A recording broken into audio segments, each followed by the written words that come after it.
Hey there, welcome to our weekly live stream. I'm Patrick Pfingsten. I write the Illinoize.com, the Illinois political newsletter that we put out on a daily basis. I've been around our state politics and government for many years now, first as a reporter, then working in political campaigns and as a staffer, and started our newsletter back in 2020 and have been enjoying the new venture and our new live streaming podcast that we've been putting together here over the last couple of weeks on the Illinoize.com, and wanted to have a couple of frank conversations today about some tough topics. We'll talk to Representative Maurice West, who's a Democrat from Rockford, about a lot of the questions involving the reforms to the criminal justice system and the bill that's been passed and will be a law in, or will fully take effect here in a couple of months, that ends cash bail in the state. The bill is under significant scrutiny, and it's a question of what's right, what's wrong, what needs to be changed, and we'll get Representative West's opinion on that. And we'll talk to Beth Hundsdorfer, a writer for Capital News Illinois. She, along with Molly Parker from the Southern Illinoisan, have written a really important set of stories on the Choate Mental Health Center down in Southern Illinois that has been facing really trying times with the neglect and abuse of patients and residents there, and what to do about that facility and what happens next. So we'll talk to them both coming up here in the next little bit.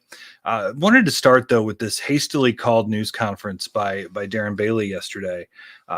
Just the fact that he had a news conference isn't news itself, but there, we had less than 2 hours notice, and it was on the spot in the West Loop where some tourists had been mugged the night before, and it was an interesting background or backdrop, and the whole crime issue has really risen to the forefront this week in light of an ad put out by a PAC funded by Dick Uihlein, the billionaire paper products manufacturer. It's very jarring. It features a woman who is attacked in it's ring camera footage in the Lakeview neighborhood. It ran during the Bears game Sunday and really made a real impression on people, positively or negatively. I am going to play it if you're triggered by that or aren't aren't comfortable with that. I encourage you to mute your screen for a minute, or mute the podcast for a minute. But I do think it's worthy of playing and the discussion.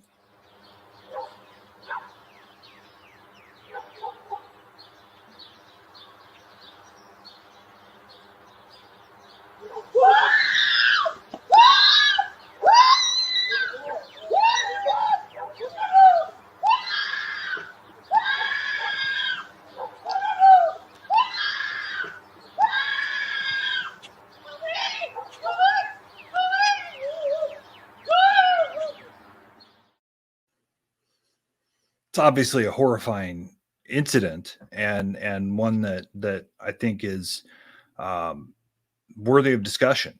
The governor tried to call the ad racist because it may have been black perpetrators, though as far as I can tell, they're wearing hoodies and have their faces covered, so I can't see their race. And in his comments the other day, I was surprised he kind of went after the messenger more than the actual crime itself, and that seems to be a thing that's really frustrating to some people, that there's almost a disregard for the crimes that continue to happen. Chicago media tried really hard yesterday to get Bailey to disavow the ad run by political provocateur and radio host Dan Proft's PAC, and he said he wants the debate. I think whatever we need to do to raise awareness and wake people up to understand, the situation with what's going on, because it's real. And in some parts of the city, they may not understand it, but come down here tonight and walk around. There's businesses here trying to thrive. Yet there was a mugging that took place here last night. We deserve better. Senator, would you call for the pulling of that PACS ad because it's upset so many people? It had its first real airing during the Bear game this weekend. And I know our station, I'm sure the others too, heard from hundreds of viewers that they didn't really want to see that on TV, didn't think it had a place. Well, I think I addressed that just a minute ago. We're going to have to take the veil off, and we're going to have to understand how dire this is. One thing I'd like to know, did J.B. Pritzker reach out to the victim? Did he reach out and ask that victim if they were okay and ask about their concerns? To my knowledge, he didn't, and that's part of the problem. Did that PAC reach out to the victim and ask for her permission to use that skirt? I have absolutely no contact with that PAC. To my knowledge, it's illegal for me to have any contact or any say whatsoever. So what they do on their own. Do you support what they do? What they do on their own. They're supporting me. If they are making crime, helping make people aware of what's going on, I think that's a good thing, because things aren't going well here in Chicago or Illinois. Obviously, Bailey wants to make the race for governor about crime. And I think that, the more that he gets coverage on these things, obviously he's not on TV on his own yet, which he said he will be, in the next couple of weeks, though they still don't have much money to do it. He needs something that changes the narrative, and that PAC sure does. And he continues to double down on the hellhole comments that he makes about the city of Chicago. Said it again yesterday. But interestingly enough, Bailey revealed that he's renting an apartment in the John Hancock Center in Chicago, in of course, the same city he's been calling a hell. Because as I've said from day one, I want to immerse myself in the culture. You can't deny there's problems here. And if we keep denying there's problems, the problems are going to get worse. All this whole entire journey, I have immersed myself in the culture of Illinois that I knew nothing about, because I know that I must do that if we're going to lead this state and make it the great state and the great city that it deserves to be. And Bailey, of course, was pressed on the national abortion ban that was proposed by the Senate Republicans yesterday, but declined to go there. Pritzker, meanwhile, today signed an executive order to provide services to migrants who have been shipped to Chicago and the suburbs. So the competing and other competing press conferences today as well. The governor's getting child care group endorsement this afternoon, and Bailey's going to be talking about crime again in Washington Park, where there was a mass shooting last night there on the south side. Pleased to be joined now by State Representative Maurice West. He is a Democrat from Rockford, joining us this afternoon to talk about all sorts of issues. Representative West, one of the nice guys in Springfield, one of my favorite guys to talk to. So, Representative, thanks for the time. I appreciate it. Let's start with the Safety Act, because that's been such a hot topic right now with the issues surrounding cash bail and crime. Mm-hmm. I've asked Robert Peters this. I'll ask it to you first. Did you guys get it right? Apparently not. And I say that because we've come back over and over with trailer bills, and we're cleaning up the language, and we're still talking about it. And that's part of the process that happens in Springfield. Now, did we get it wrong? No. I'm a firm believer that we didn't get it wrong, but we always have something to iron out. And that's what we're still working on. But when it comes to what we are hearing out in the public and on social media, it's very reprehensible. But at the same time, I get it. We're 56 days, 55 days from an election. And all the other talking points that the opposition usually use are not as effective this cycle. So we have to find something. And this is a good one to pick up. But it's imperative for people like me who are supportive of the Pretrial Fairness Act to shed light on the facts. And that's why I'm thankful to be here with you. So let's talk about the cash bail idea. And I think it's clear this is where we're going. So it's going to be enacted one way or another. So whether it's right or wrong, I think is another discussion. But let's talk about whether people can be held for the crimes that they're accused of. The question remains is that if unless there's there seems to be a misinterpretation between whoever, depending on people you ask, that depending on what level of felony or what crime is committed, if they're not a threat to a specific person, that they can't be held. Is that true? That's not true. That's not true. There's a portion to the language that says that if they are a threat to a people or a community, then the judge uses their discretion on whether or not they should be detained. And this has all happened after January 1. It puts the power in the judge's hands where it's supposed to be. Now, let me give you an extreme example. An example that's not listed of an offense that's not listed on the talking points that you see going around the state. I have someone I grew up with who was just charged with sexual criminal assault. Violent, not even on this list. But he has a $50,000 bond. So he could also, today, leave the jail system and be out in our community until his trial if he had the money to pay. So that everything that you see on this list, those very offenses can walk the streets today if they have the money. The question is, how does that make people feel? Come January 1, the judge, per the law, will do a case-by-case assessment on whether or not that individual can be amongst us in society until they wait their trial, or if they should be detained. It puts the power in the judge's hands.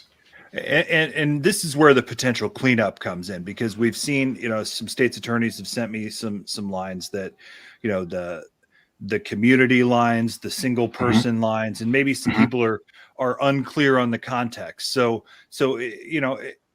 I guess that leads me to the question of, was this rushed? I mean, obviously the Senate passed it in the middle of the night, the day before the last General Assembly expired in 2021. You guys passed it the House passed it with literally minutes to go before the legislature expired. I know you guys had been working on it, but it sure seemed like the language wasn't soup yet when you passed the bill. Did you rush it? No, I don't think we rushed it at all. Because like you just said, we worked on it for 6 months prior to it hitting either floor. The conversations were fluent. The conversations kept on going all the way to the last minute. And we knew that there was going to be conversations even after we passed it. We needed to put a floor of where the negotiations would be. And so that's what happened with the first bill. And then we kept the conversation going throughout the year. The first bill, in which everyone is up in arms, passed in January 2021. Since then, there's been 2.5 trailer bills. One, I say and a half because one passed the House but hasn't passed the Senate yet. The conversation has been going on for the last year and a half. This hasn't been rushed at all. So let's talk about crime then in general. If you're open to that, whether you're a Republican or a Democrat, I think it's safe, or somewhere in the middle. I think it's safe to say that there is a concern in our communities, whether it's Chicago, whether it's the suburbs, whether it's Rockford, Champaign, Peoria, Springfield, etc., that there's too much crime and not enough accountability for people who are committing crimes.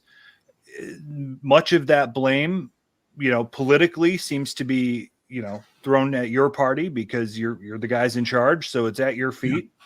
Yeah. Are Democrats soft on crime, and should you be doing more to enhance penalties and do more to keep bad people off the street? Democrats at all are not soft on crime at all. I would say more so that we are smart on crime. When it comes this arena, when cannot be black and white. And it's funny that I say black and white, but because smart on crime, tough on crime versus soft on crime has been a black versus white issue. And we saw how it disproportionately affected black and brown people when we were trying to be hard on crime. How did it disproportionately affect them? Well, we are all innocent until proven guilty.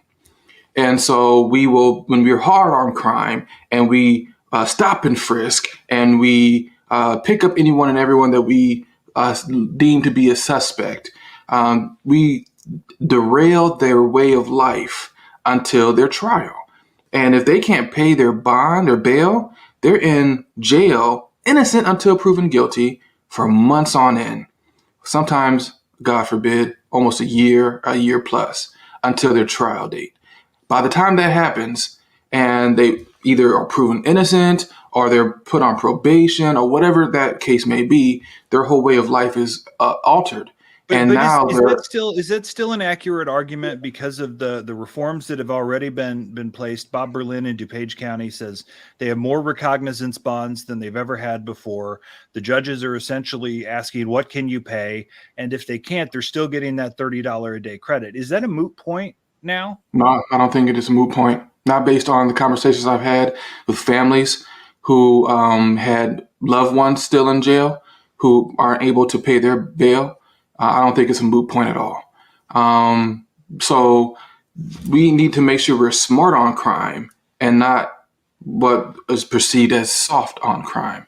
Smart on crime is going back to that word of which the criminal justice system was based on: rehabilitation, rehabilitating individuals, and restoring them back to society as law-abiding citizens. That's where we need to focus our efforts. And again, I'm all for those who deserve to be in jail need to stay in jail. And there needs not to be angel investors or bail set for individuals who are a threat to our community. That's what ending cash bail will do. And it puts the power back in the judicial system. And everyone should be okay with that. But there's a concern, though, that habitual criminals continue to find their way through the system, whether it's in Cook County, whether it's in, other metropolitan areas. Your state's attorney even came out, against your state's attorney in Winnebago County has come out, with concerns about where we are on crime and holding people. There are too many that seem to be falling through the cracks, whether they're not prosecuted, whether they're not held, whether they're, whether you can't get a conviction because someone won't speak up. There are a lot of issues out there. So what should be done, to make people, whether they're in Lakeview or on the south side or in Rockford or in the suburbs, how do we make them feel safer where they are? Those examples you just gave about prosecution, people not stepping up, that there's no correlation with the legislation at hand. That's been a issue that we've had for quite some time, decades. People not stepping up. We're not being able to get all the evidence in place to convict. So what can we do? That's a great question. That's why we are, to this day, the Public Safety Working Group in the House is still having conversations with the State's Attorneys Association, with other advocates, and that's why I was disappointed in seeing the press conference from my state's attorney, because it came a day after the State's Attorneys Association was meeting with lawmakers to come up with language that we all can agree with. We're still talking about this. We're still there's still going to be change that comes when it comes to this, to ensure that our state's attorneys are able to do their jobs. It's not about forcing this legislation down anyone's throat. It's about empowering our community. And we took the time, and I'll admit, I'm happy that we extended the ending of cash bail to 23 so that we can get our judicial system on board and iron out any details that they may have concerns about. And that's exactly what we're doing right now. Let me transition to what I think, is in the same ballpark in guns. Okay. There was talk that Democrats want to pass an assault weapons ban, whatever the definition of that might be. Clearly, the AR-15, the Armalite style rifles would be involved in that discussion. But and obviously, there's still pain and heartache for what happened in Highland Park, and I'm not trying to diminish that at all. But that was one incident compared to all of the instances of gun crimes that are happening, mostly with handguns, mostly with illegal handguns or people illegally possessing handguns, on a weekly basis in this state. Weekend, there was a mass shooting yesterday in Washington Park.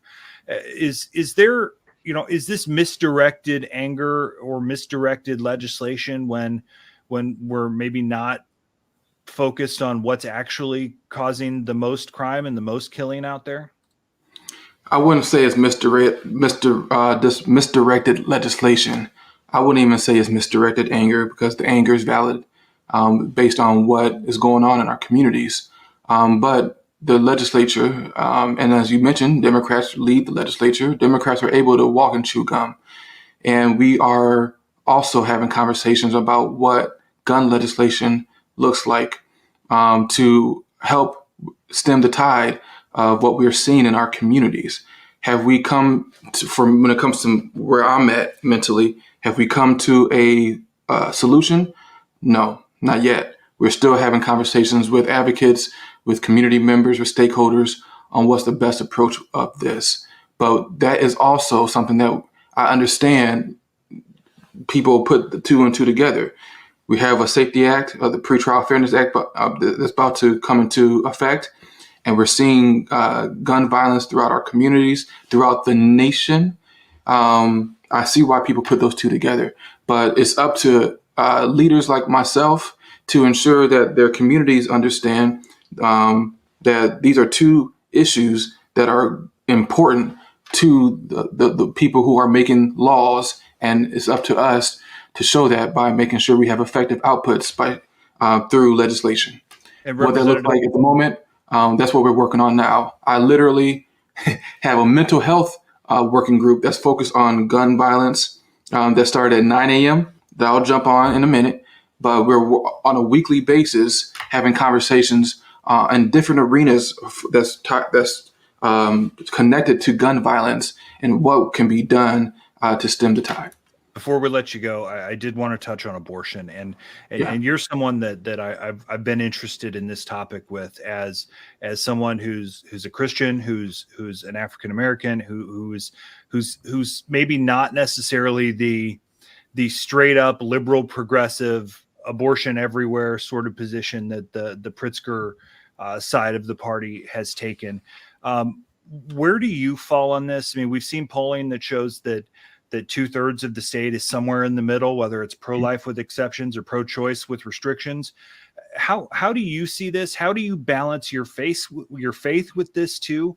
Because I think we see it all as such a black and white issue, but there are so many gray areas outside of pro-life and just pro-life and just pro-choice. Yeah. That's a topic that I've been thinking about overnight. We had a women's rights meeting on last night, and the pro-life advocates were standing at the entryway, the parking lot, with a bullhorn, screaming my name, telling me I'm not a Christian, telling me I'm going to hell. I don't know how that's the love of Christ. Just a side note. But that's a whole different story. But when it comes to how I'm able to sleep at night, how I'm able to maintain my relationship with my God, it's because I come to a foundational truth that my people had policy changed on them back in Civil War era. There were laws in place that said that Black people were less than. I'm fast forward to today. I'm not going to put myself in a position, based on what I know of history, to say that women are less than. And what gets me, what I find interesting, is pro-life advocates call me and say, "You just killed more babies because now women are going to go out here and abort their babies left and right. What does that say about your trust towards women? We're acting like women are out here wanting to get abortions like they're pop Skittles, like it's something of recreation. That's not the case. My position, I have to trust women. Do I believe in abortion? Heck no. No, I do not. I would like to see that few and far between. But at the same time, I'm a man and I'm a politician. Two things that should not be telling a woman what to do with her body. That's where I come. And so, yes, people question my faith. People say I'm not a Christian, in spite of the fact that the Bible says, judge and ye shall be judged yourself. But what resonates with me is the fact that I need, as John Wesley, who's the founder of the Methodist Church, said, think yourself and let think. Use no constraints of matter of religion to compel people to come. The only way people will come is through reason, truth, and love. And the way that people advocate for this particular topic is not with reason, not with truth, and not with love. And that's where I try to put myself in an individual, not as a caucus, not as a Democratic caucus, as myself, as making sure people know it comes down to one foundational truth that with 3 words: I trust women. And I hope that they'll do the right thing for themselves, and they'll do it with the consult of their doctor. But beyond that, we should not have men out here in Illinois, mainly men, talking about what women should do with their bodies. That's the position I take, and that's why I'll sleep well at night. Before we let you go, though, you've done some work with the other side, and obviously you're touching on tough issues with things like abortion today, but you've made some efforts to work with the other side to bring them to your district, your town, Rockford, and you've gone to some rural districts and the suburban districts too to maybe learn more and try and build some bipartisanship. God knows we need 2 parties to work together for things to actually work. Why is that important to you? It's important to me twofold, personally and I guess politically, but governmentally, when it comes to state government. Personally, it's important to me because I admit I grew up with a notion, not just based on learning things that were instilled into me from parents and adults, but even life experience, that as a Black man, don't find yourself in rural Illinois and at night.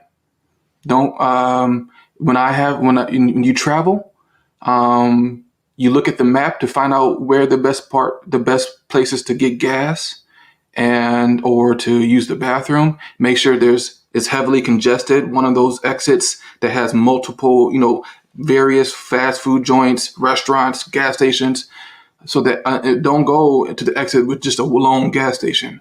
You most likely won't be welcome there. But these are just assumptions, stereotypes. They could be factual at times, but these are things that are rolling in my mind that is keeping a barrier for me. And so when I go to see Representative Marin or Representative Boss in their districts, my mind is enlightened. And I also will say, as I'm also the state central committeeman of the 17th Congressional District, a unique congressional district that has pockets of urban cities, but it's mainly rural. And so when I travel to these small counties to go to Democratic Party meetings, nervous, what I'm about to get myself into, and then to find myself welcome with open arms, it's eye-opening that there's civility throughout the whole state of Illinois. There's the bad stories that we hear is not happening everywhere. And so that's what it gave me great comfort in that. And then to learn from Marin and Boss and others, what are the issues that are important to your district? This is why you stand up and talk all day about this, that, and the other. I get it now. Now let me show you my district. Let me show you what blight looks like in disproportionate impacted areas. You don't have any R3 zones, for example, in your district. Let me show you what an R3 zone looks like in mine.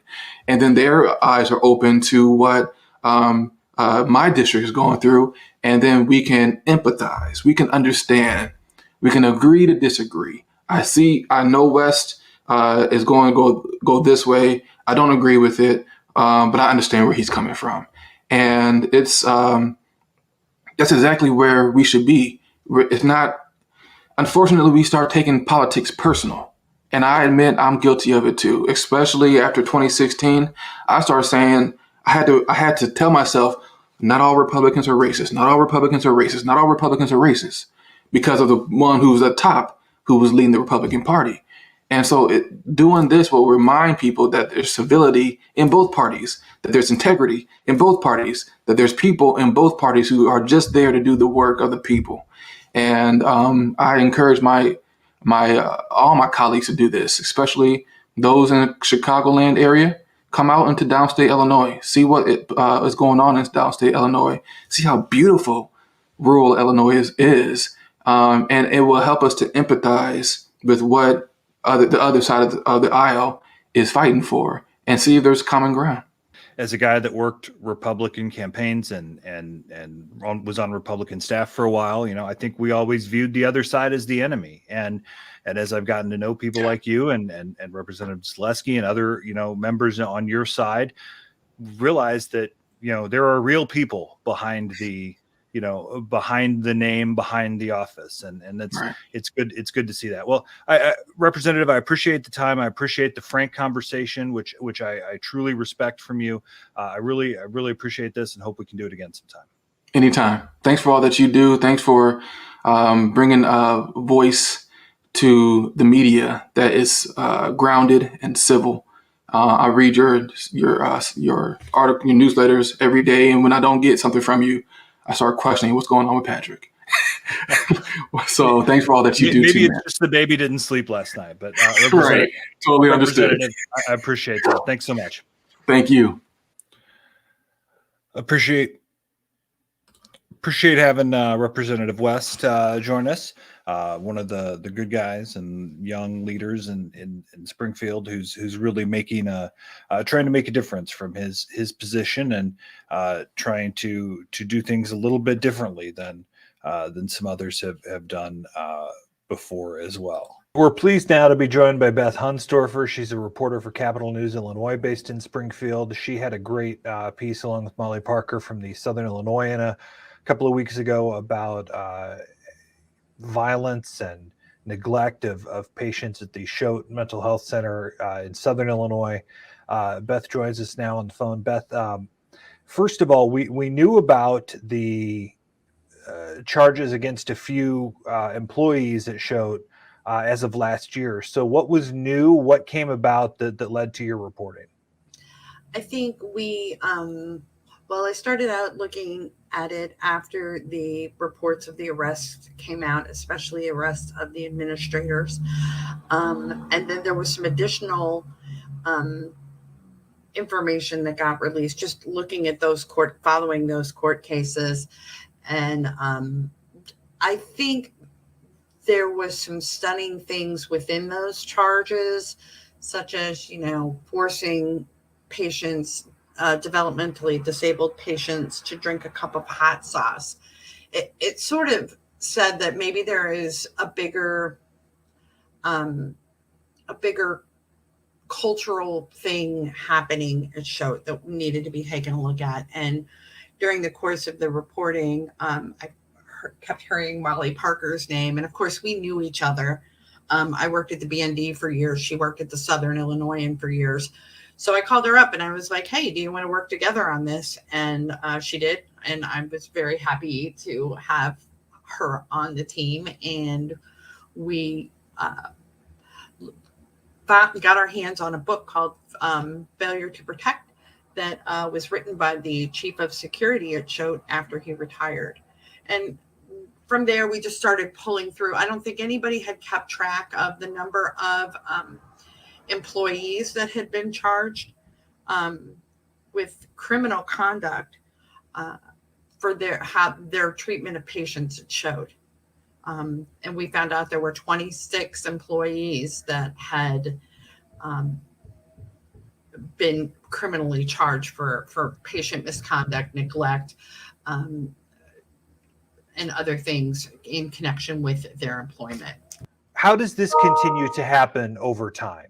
You know, with whether it's under the radar, whether it's just not, whether we haven't been paying enough attention, what legislators haven't been paying enough attention. How does this happen for so long? I think that it's a combination of things. I think these patients are the most vulnerable, and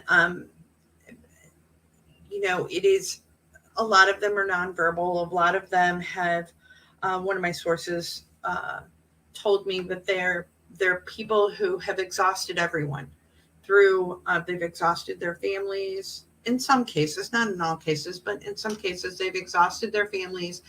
They have exhausted law enforcement, and they wind up at a place like Shout.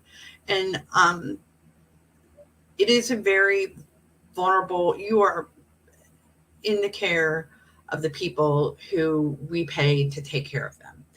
And it is, I think, incumbent upon us to pay attention. It's incumbent, if we're going to support a place like Shout, if we are going to support and I don't know if the idea is to move people to community independent living centers or what, but if we're going to have a place like Shout, we need to make sure that the people who live there are protected. And it was a tough story to report, and it's tough to hear about stuff like that, honestly.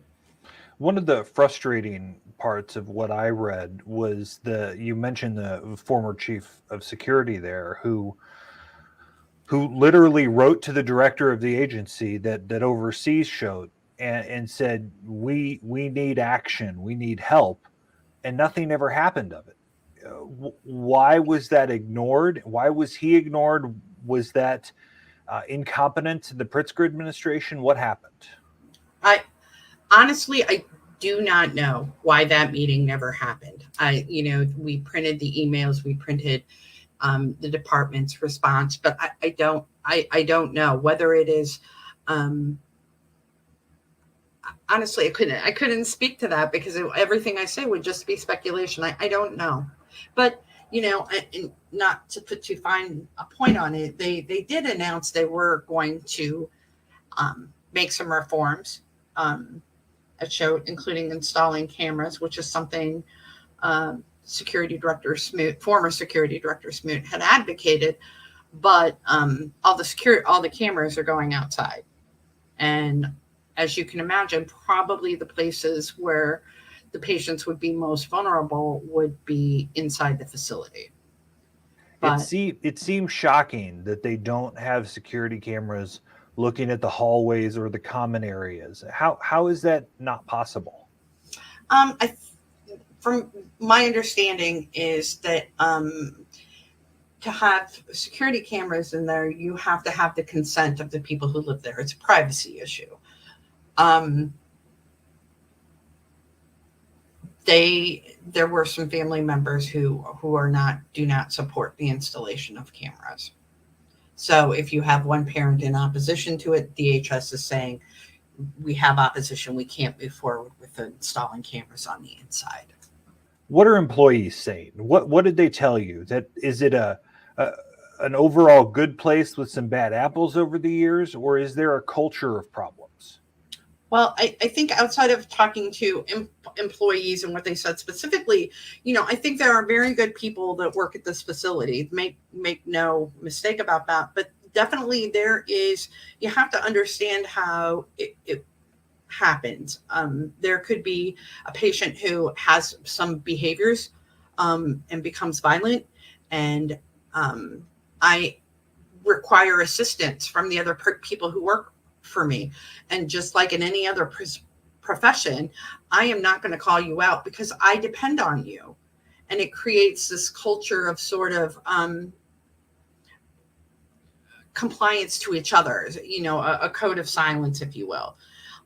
Because it is literally, if I'm a 5'10" tall woman and a 6 foot tall guy becomes combative, I'm relying on the other people who work on the unit at that time to come and help me.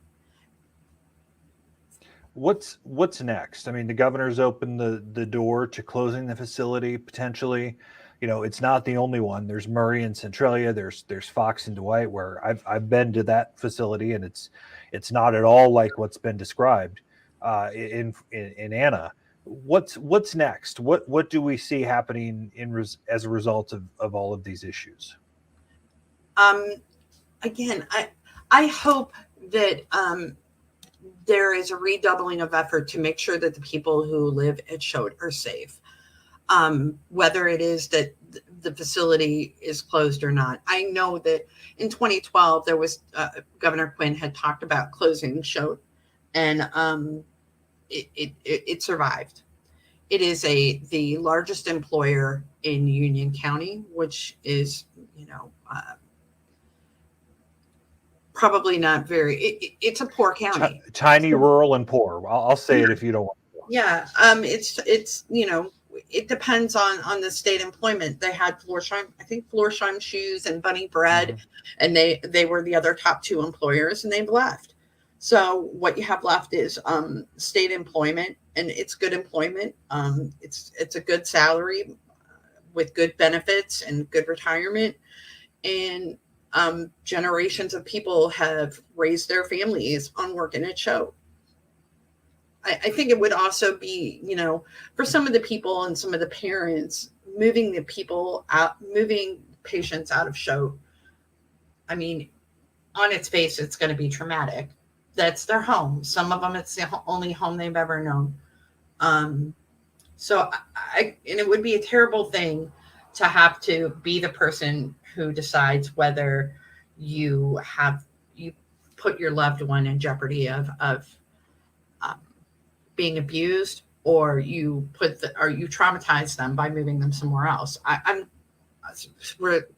It's a terrible thing for families have to face that have loved ones in Choate. Beth Hundsdorfer of Capital News Illinois did great work on this story about Choate, and I know she's going to keep digging into some of these social service agencies and issues happening around the state. So, Beth, thanks so much for the time. Thank you, Patrick. Have a good day. All right. Thanks to Beth Hundsdorfer for her time and the work that she's doing on keeping some of our state agencies and social service agencies specifically in check. Also, thanks to Representative Maurice West for his time a little bit earlier on in the show. We'll be back next week. I think hopefully we'll have a special show for you with a special guest, and should have a good conversation there. So thanks so much for watching. If you're watching our live stream, or listening, if you're listening to the podcast, we're so glad you're with us. Subscribe to our newsletter at Illinoize.com, and we'd love to have you as part of what we're doing as we try to cut through the noise in state government and politics, and try and tell a little bit of the truth of what's going on in our state today. Thanks so much for joining us, and have a great day, everyone.